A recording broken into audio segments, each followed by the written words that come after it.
Hello maths fans, I'm Dr. Tom Crawford here at the University of Oxford, and today I'm joined by a very special guest. This is PK from the YouTube channel Dr. PK Math. PK, great to have you with us on the Tom Rocks Maths channel. I believe you've brought along a question that we're going to be working through. Yes. So hello everyone, I'm PK. I live in New York and I teach math in college.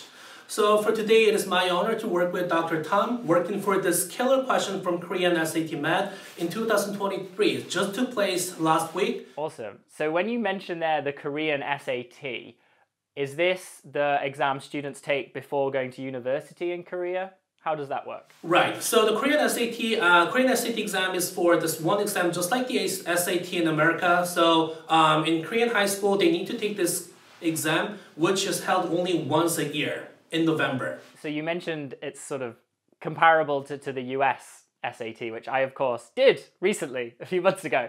Now, I did notice the American SAT was multiple choice. So does this one follow a similar format? Because this looks like a hard question. Right. Actually, about 2/3 of the questions is based on the multiple choice, and about 1/3 of the question is based on the short response questions. I see. So this is one of the non-multiple choice questions. Right. One of the non-multiple choice questions and one of the killer questions in 2023 Korean SAT Math exam. Okay, well, thank you for explaining the background of the question. It's probably time for us to actually answer it. So do you want to introduce the question? I'll make some notes, and then I think we're gonna, for the benefit of the viewers, we both actually approach this in a different way. So we're gonna kind of go a bit of back and forth about our different ways of approaching this. So do please also join in yourselves at home, have a go, and let us know in the comments if you did it differently to either myself or PK, or maybe let us know whose method you preferred. You know, that's always fun. Okay, PK, so what's the question? So question is like this. Question, it says, for a cubic function f of x with a positive leading coefficient. So I've got a positive cubic f of x. Right. We have another function that is g of x. Positive cubic f of x, and then we have this g of x, which was e to the power of sine pi x. Sine pi x. And then minus 1. Right. Okay. And then we do have a composite function, let's call h of x. Okay, there's already a lot going on. H of x is g of f of x. F of x. Okay, yep, I see. And then we do have a domain of all real numbers. Okay. And we do have two conditions that are satisfied. One of them is this h of x has the maximum value of 0 when x is equal to 0. Okay, so I'm going to write this down then. So I'm going to put condition 1. So we know that h of x has max, and it was equal to 0 itself. Yeah, maximum value of 0 when x is equal to 0. Of 0 at x equals 0. Okay, yeah. And then the second condition is in an open interval from 0 to 3. In 0, 3. And there are 7 distinct real solutions. Okay, 7 distinct roots. To h of x is equal to 1. Okay. And then we do have some more conditions. Okay, so I can see you've got those written down. So yes, so we have f of 3 is 1 over 2. Yeah. And then derivative of f of 3. Yeah. That is equal to 0. Okay, yeah. And then question said, f of 2 will be p over q. Right, so that's what we want to know then, isn't it? So f of 2 is p over q. And then p and q are relative prime. Okay, yeah. What is p plus q where they are? So I think, if I've understood it correctly, saying relatively prime, basically saying the fraction is in its lowest, like smallest ratio. Right, right. Mm-hmm. So it would be a half instead of 2/4. Yes. Or something like that. Okay, so basically we have to work out what is f of 2, and then once we've got that, then just remember, that's sneaky, because it doesn't say what is f of 2, it says work that out and then add them at the end. Okay, interesting. Okay, so there's a lot going on. Now you lucky people watching this video are about to see my solution to this particular problem. But what if you have a different question that you can't solve? This is where GoutMath comes to the rescue. GoutMath is a maths resource tool which uses AI to read and solve maths problems instantly via a smartphone camera. It can solve many different types of questions and provides step-by-step solutions to explain the results, all for free. And if the AI tool isn't able to give you the answer, then you do have the option to connect with a verified maths expert who will provide a solution and write out each step via a digital whiteboard with audio. The Gouth Plus service is only available to paid subscribers, but the good news is that by using the discount code on screen, you'll receive 1/3 off, which gives you access to the premium service for only $7.99 per month. So why not try it out on this very question and see if the answer is as good as mine? Okay, so here was my approach. So I actually sort of, I guess, recency bias in having been given this information. I was sort of thinking, well, this is going to give me like two conditions on what the cubic has to look like, almost as an algebraic expression. So I kind of went down this route. Now in hindsight, I don't know if this is the best way to solve the problem. I'm sure you'll show me an alternative, but I'm going to stand by it. So my approach was to say, okay, so we have a cubic, which I'm going to call ax cubed plus bx squared plus cx plus d. And my initial thought was to say, if I can work out what a, b, c, and d have to be, then I know the cubic, then I can work out f of 2, and then everything follows from that point. So I thought, okay, well, I'm going to start with this and then use this thing I've labeled as number 3 over here.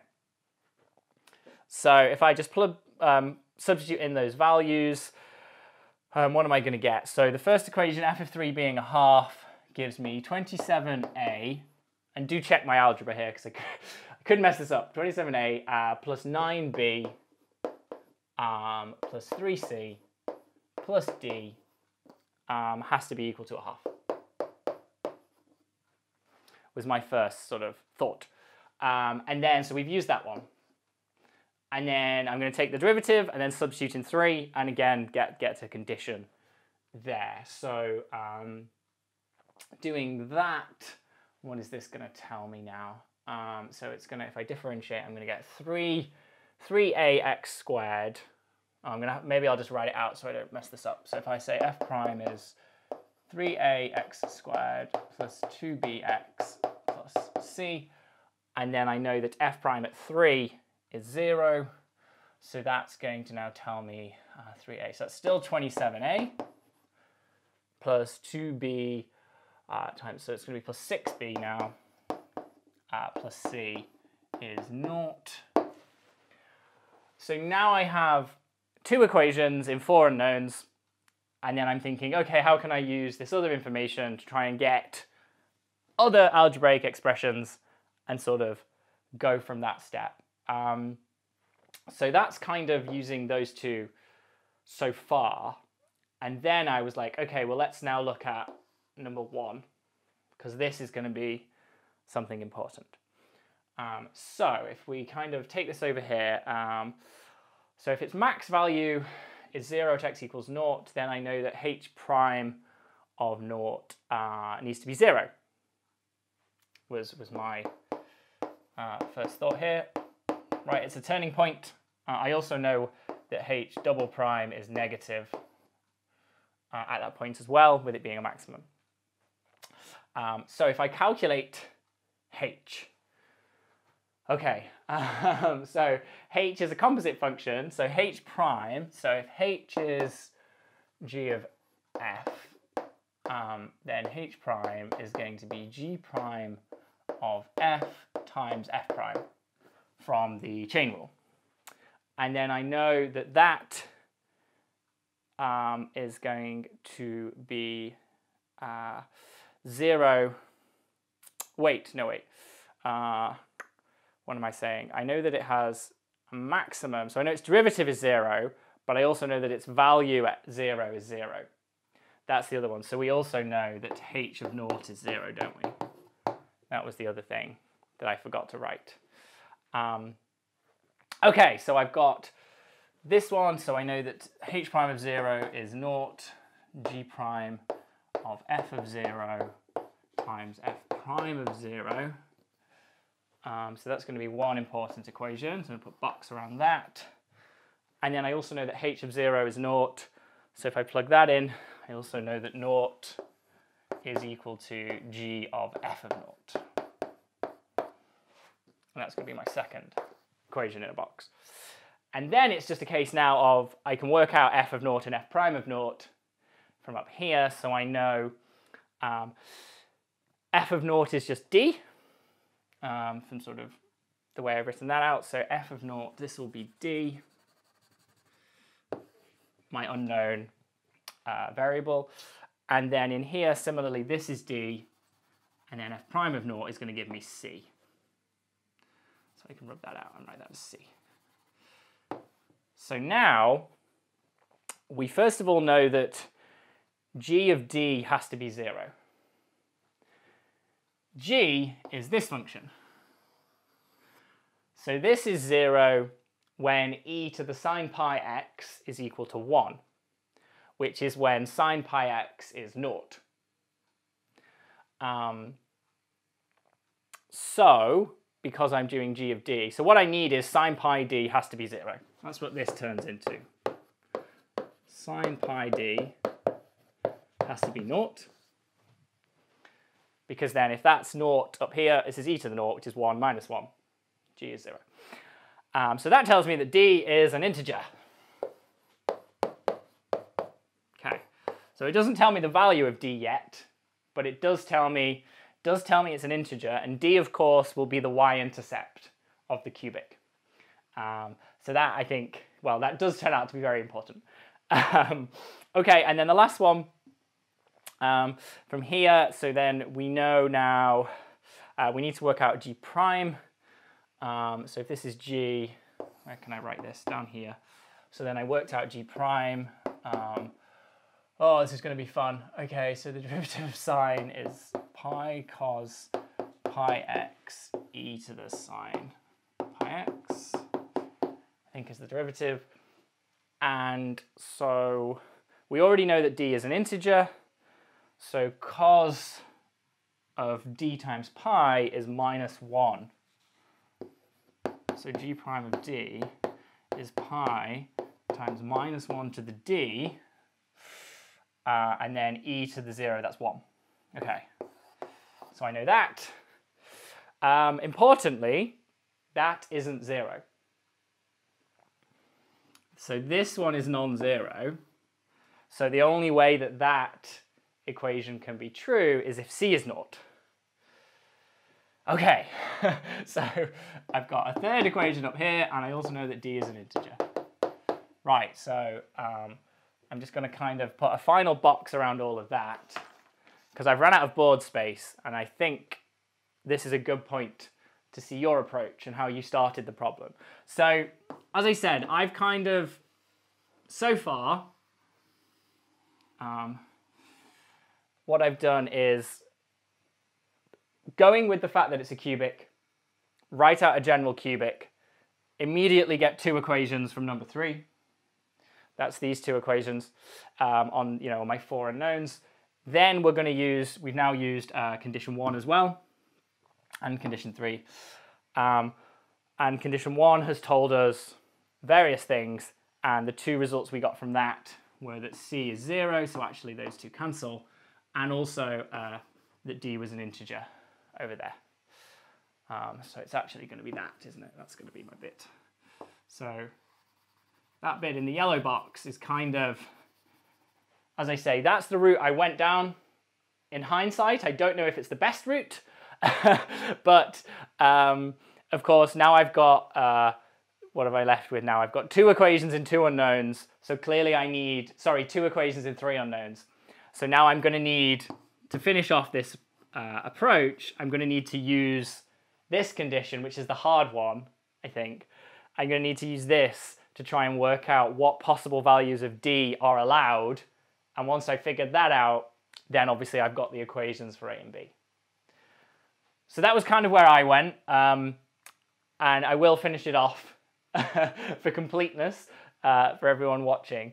But I think whilst I clean the board and neaten up my thought process, I would love to hear, I think we'd all love to hear what was your approach to the problem? Because I think it's very different to mine. I kind of like focus on more of the graph of this g of x first of all and how it looks like on the graph. So we do have a condition from the question that your f of x has to be a cubic function with positive leading coefficient.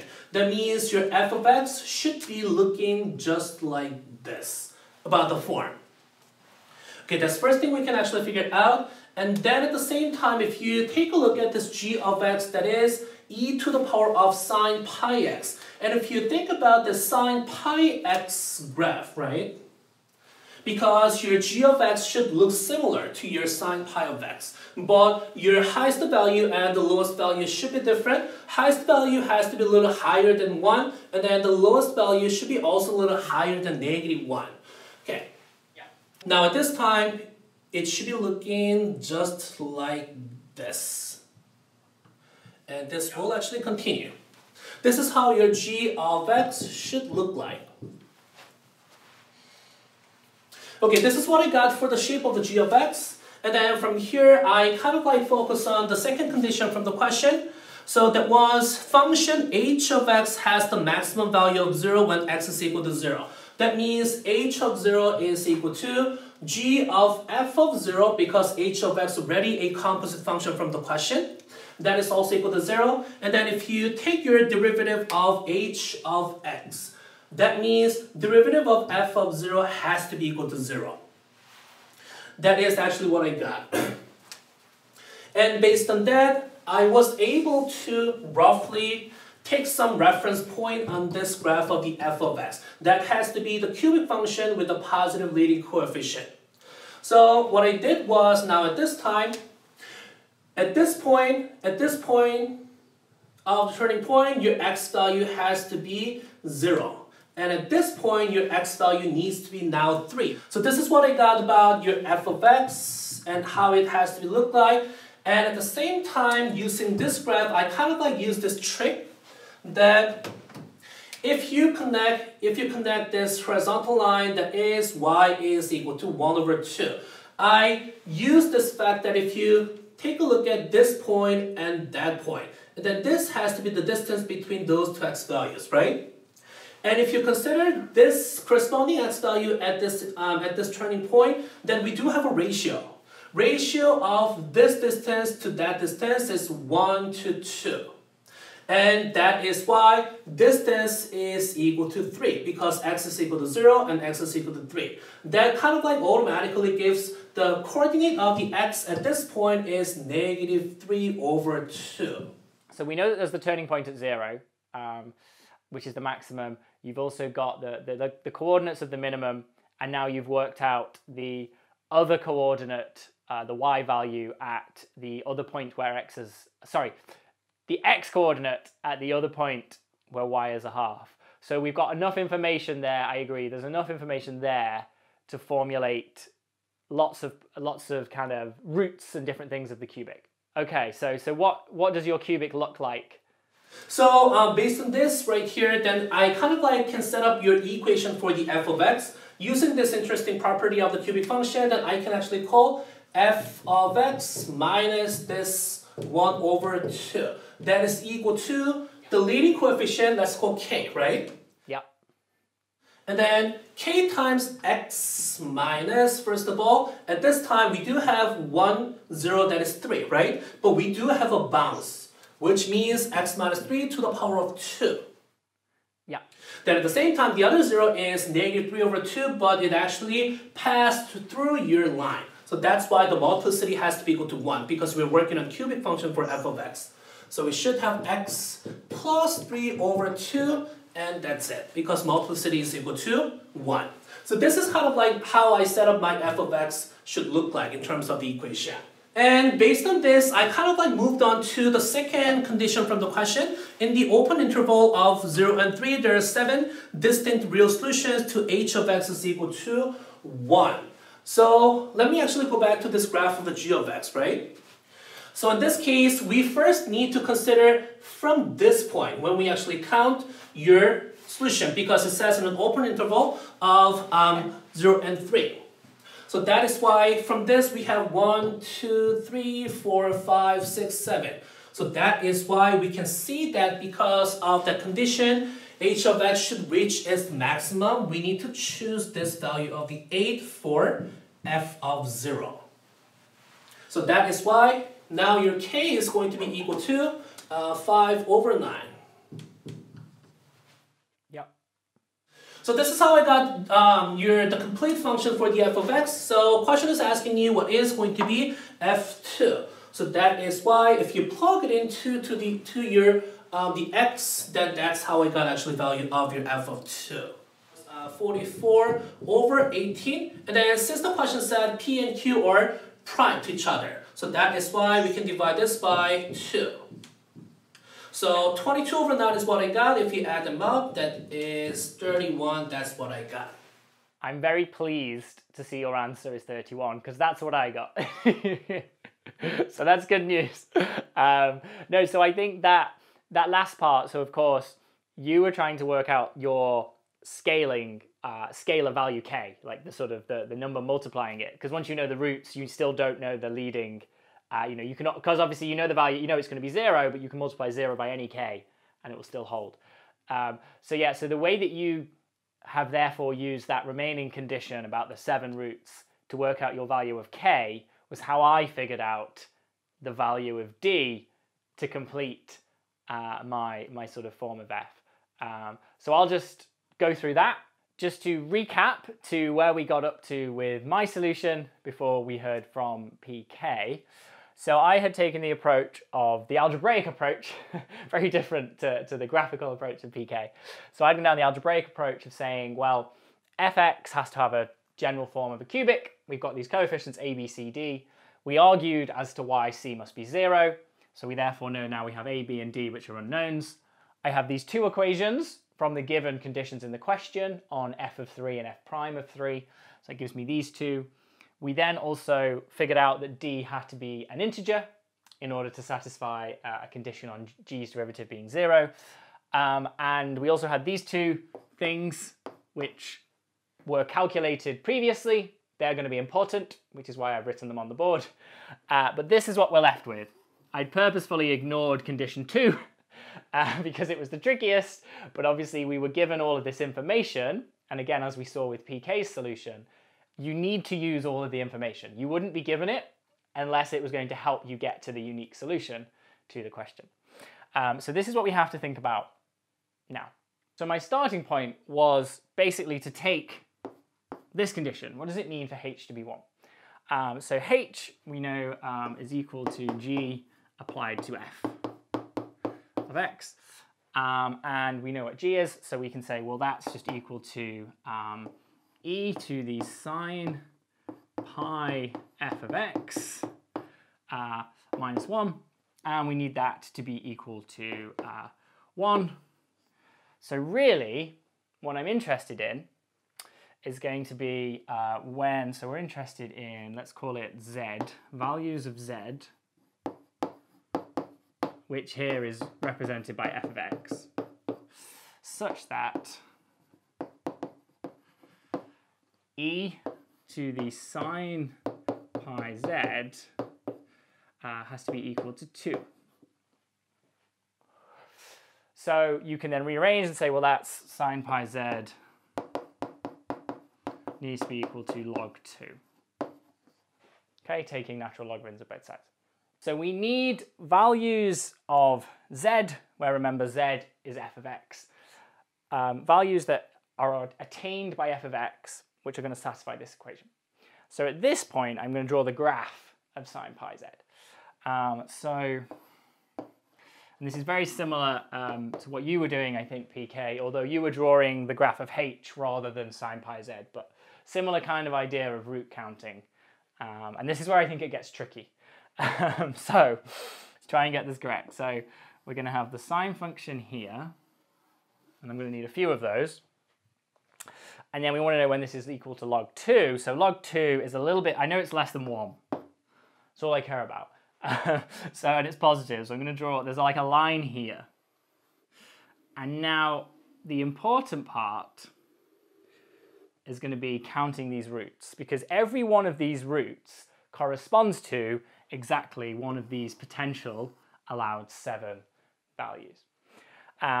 So we know that the first peak occurs at a half, because the first peak of sine is at pi over 2.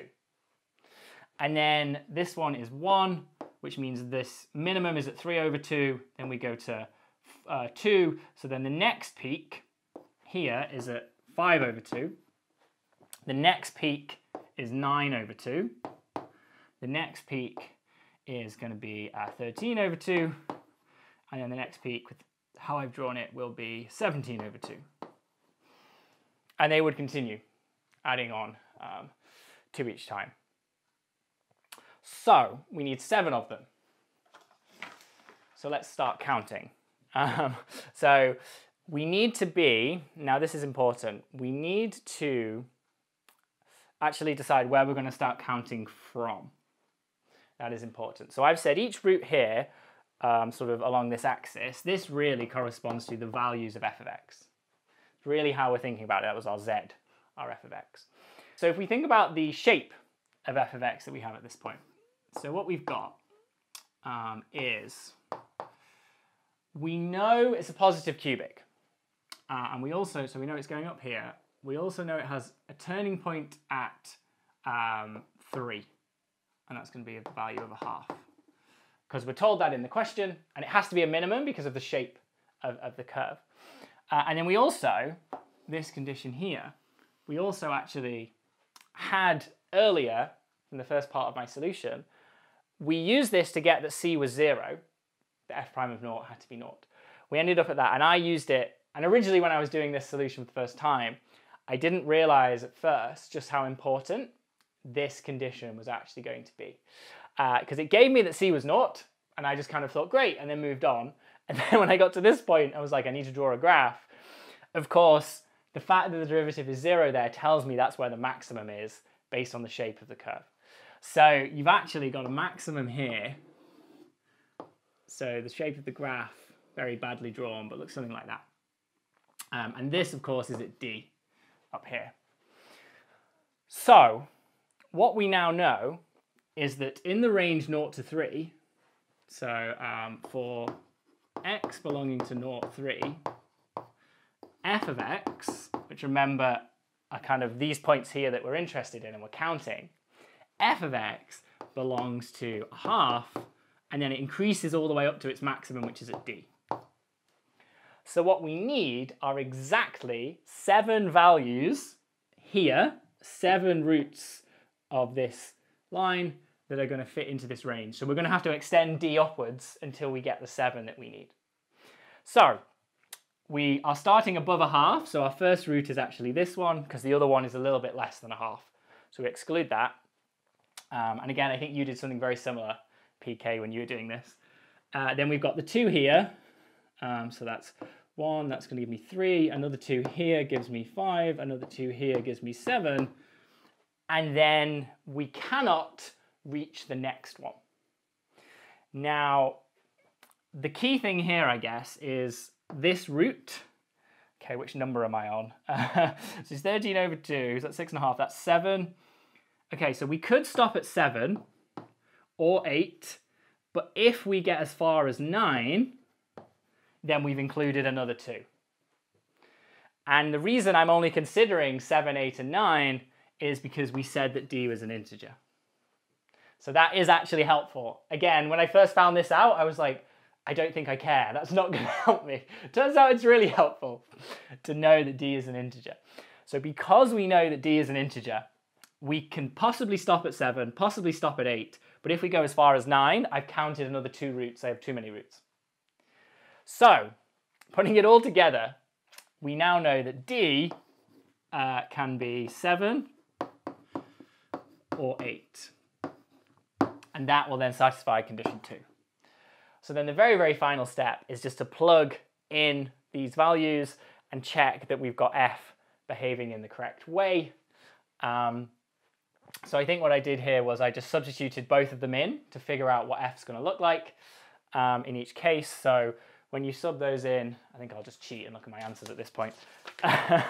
When you substitute those in, if D is 7, you end up with F is given by 13 over 27 x cubed minus 13 over 6 x squared plus 7. And if F is 8, then you end up with F is 15 over 27 x cubed minus 15 over 6 x squared plus 8. And then again, I got to this point and I was like, but how do I know which one's going to be correct? And again, I remember in your method, PK, you also had to differentiate between 7 and 8. It's a sneaky little like extra, you've already worked so hard and then they throw in this other thing of you can't actually get, you know.